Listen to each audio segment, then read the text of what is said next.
Day 6, cardio lit. That was a good one. Welcome back, everybody.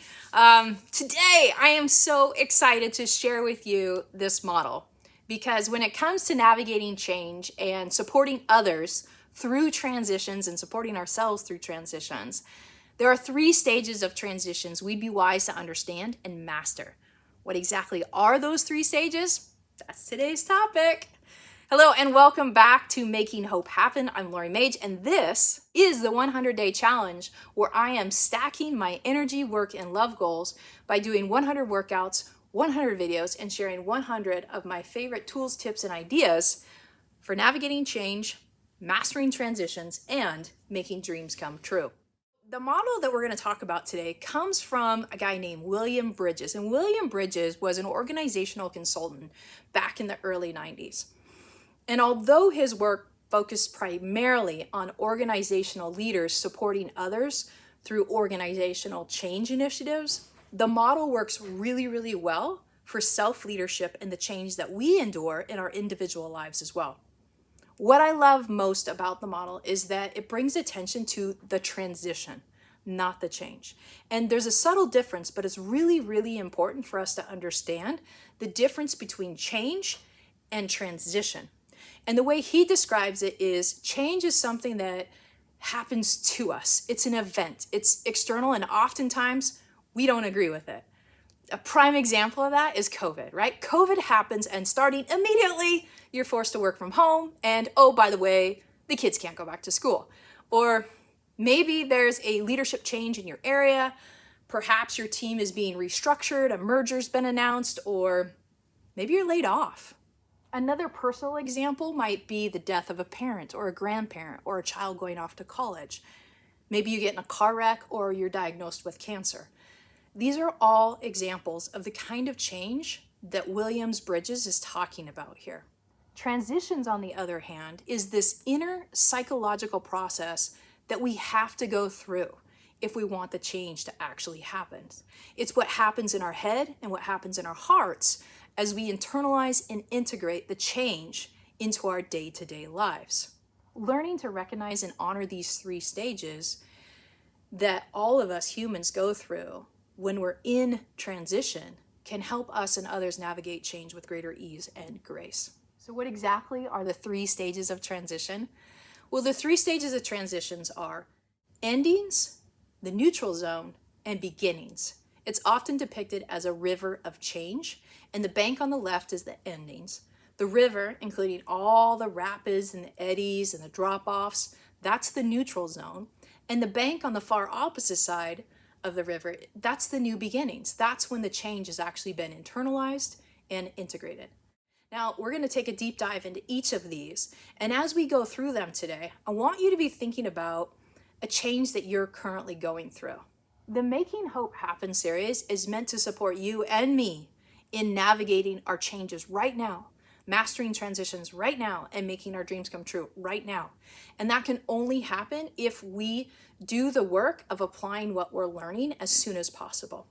So, what changes are you navigating right now? Bring that to mind, write it in the comments below. If you have to, go ahead and pause the video and get that written down. We want to identify what change are you in right now. Awesome, let's get back to it now.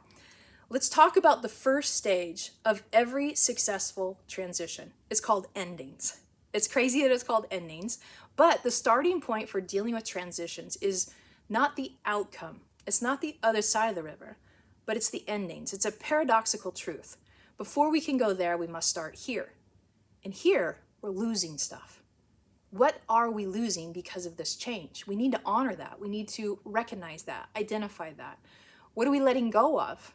What will we need to let go of for this change to actually happen? This might include things like letting go of relationships, processes, maybe a new location. Perhaps it's a change in the way you think, maybe the role you play, like maybe you're transitioning from not being a parent to actually being a parent. Maybe you're transitioning from being an individual contributor to a manager of others. Maybe when your grandmother dies, your cousins are looking to you to be the matriarch of the family now. Before we can begin to accept the change, we have to accept that something is ending. If we don't stop to acknowledge the emotions that we're going through, or the identity crisis that we're in, we're more than likely going to encounter resistance in ourselves and in others as we proceed through the entire change process. It might sound strange, but I've applied this model to losing weight. I've applied it to getting laid off. I've applied it to ending projects, ending partnerships or relationships, having surgery, and the list could go on and on and on. Just like an example that you may have gone through before is that when it came to losing weight, for example, I had to let go of laziness. I had to say goodbye to sugar and stop staying up so late. If I truly wanted the change to last, I needed to intentionally end a few things and focus on an identity upgrade for myself that included being action-oriented. So during stage 1, oftentimes we're going to experience a sense of loss, fear, denial, anger, sadness, confusion, frustration, and tons of uncertainty. And the best way we can support ourselves and others through this stage is by connecting to the feelings we're experiencing and giving ourselves time to process what we're letting go of before we move forward. This is also a good time to draw on the past successes that you've had with previous changes and identify skills and strengths that you can use in this change to help you and help others successfully navigate this change with more ease and grace. The more you can learn about the change and reduce the uncertainty around the change, the more quickly you're going to move through this stage. The second stage of transition is the neutral zone. And this is when the old way of doing, thinking, and relating is gone, but the new way of doing, thinking, and relating isn't fully integrated yet. This is about building new habits, developing a new sense of identity, and the neutral zone is hard. It's super rewarding too, but it's really, really hard. I mean, when you think about navigating like a ferocious river, it's not easy. It demands a lot from you. But as you go at it, you're constantly learning new skills. You're gaining knowledge, coming up with better ways of doing things so the raft doesn't flip over all the time, right? We're building confidence each time we learn something new, and we're developing a deeper sense of trust in ourselves and the role that we're here to play in this change. For this stage of change, I like to apply Hal Elrod's wisdom from his great book, The Miracle Morning. And he says when it comes to building a new habit, we always go through 3 stages. He says, at first, it feels unbearable, then it feels uncomfortable, and then we feel unstoppable. And I have found that to not only be true when it comes to building habits, but it's also applicable to personal and organizational change initiatives too. During stage 2, the neutral zone, you might experience things like doubt, anxiety, maybe even anger about the change, and that's all normal. Rather than focusing on the opposite bank of the river and how much more you have to do or learn to get there, it can be helpful to reflect on the progress that you've made so far and the positive benefits you can anticipate by mastering this change. And then get back into action. Go all in on what's important right now, because fear and anxiety and doubt, it's hard for it to breathe when you're in action.